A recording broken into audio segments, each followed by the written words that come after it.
যে মানুষটা একবার ফ্যামিলি প্রবলেমে পড়ে সেই মানুষটা আর কোনো কিছুতে ভালো লাগে না, কোনো কিছুতেই সে শান্তি খুঁজে পায় না, যতক্ষণ না পর্যন্ত সে মানুষটা তার পরিবারের মানুষগুলোকে ভালো না রাখতে পারবে ততক্ষণ তার মনে শান্তি থাকবে না।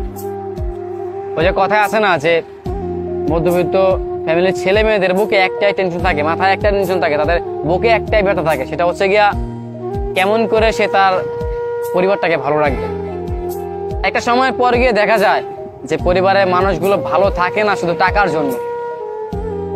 তুমি টাকা কামাতে পারো না, তোমার টাকা নেই, আজকে তোমার ভালো কোনো চাকরি নেই, এইটার জন্য তোমার পরিবার ভালো নেই, কিংবা তোমার ভালো কোনো ক্যারিয়ার নেই, তোমার কোনো ভালো চাকরি নেই, তোমার টাকা নেই, এই সবগুলোকে নিয়েই তোমার ফ্যামিলিতে অনেক সমস্যা। একটা সময় পর গিয়ে দেখা যায় যে আসলেই পরিবারের মানুষগুলোর কষ্ট দেখলে নিজের কষ্ট ধরে রাখা যায় না। আপনার যেই কষ্টটা হয় পরিবারের মানুষগুলোকে দেখলে, সেই কষ্টটাকে কারোর সাথে বলতে পারবেন? কখনোই না।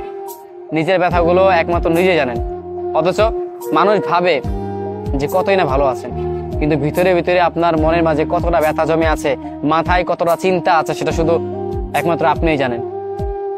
আপনার কষ্টগুলো একান্তই আপনার। মানুষ আসবে যাবে, কিছুটা সান্ত্বনা দেবে, এতটুকুই, আর কিছুই না। দিন শেষে আপনার কষ্টগুলো, আপনার পরিস্থিতি সবকিছুই আপনারটা আপনাকেই বুঝতে হবে। জানেন তো, জীবনে আর যাই করুক, মানে আর যাই হোক বা না হোক, আপনার অনেক টাকা কামান কিংবা আপনি নিজের ক্যারিয়ারটা সুন্দর করেন, দেখতে পারবেন পরিবারের মানুষগুলোকে খুব সহজেই ভালো রাখতে পারবেন। অধিকাংশ সময় আপনার প্রবলেমটা হচ্ছে, কিংবা বর্তমানে মিডল ক্লাস ফ্যামিলির ছেলে মেয়েদের সমস্যাটা হচ্ছে যে তারা তাদের পরিবারকে ভালো রাখতে পারছে না। কেন জানেন? তাদের চাকরি নেই, তাদের টাকা নেই, তাদের কোনো কিছুই নেই। নিজের পরিবারকে ভালো রাখতে চায়, অথচ তার কোনো চাকরি নেই, তার টাকা পয়সা নেই, তার সুন্দর ক্যারিয়ারও নেই। অন্যদিকে পরিবারের মানুষের সমস্যা, এই সবগুলোকে মিলে, মানে সবকিছু মিলিয়ে মানে এমন একটা ফিল আসে যেটা কাউকে বলে বোঝানো না, কেউ বুঝবেও না। এটা সবাই শুধু সান্ত্বনা দেবে, শুনবে, এক কান দিয়ে শুনবে, আরেক কান দিয়ে বের করে দেবে। পরিস্থিতি যার শুধু সেই বোঝে সেটার ব্যথা কতটা কষ্টকর, কতটা কষ্টদায়ক, এটা শুধু সেই বোঝে। বর্তমানে আমি কিংবা আপনি যেই পরিস্থিতিতে আছি, আপনার যেই কষ্টটা আছে, সেটা শুধু আপনিই জানেন, অন্য কেউ না।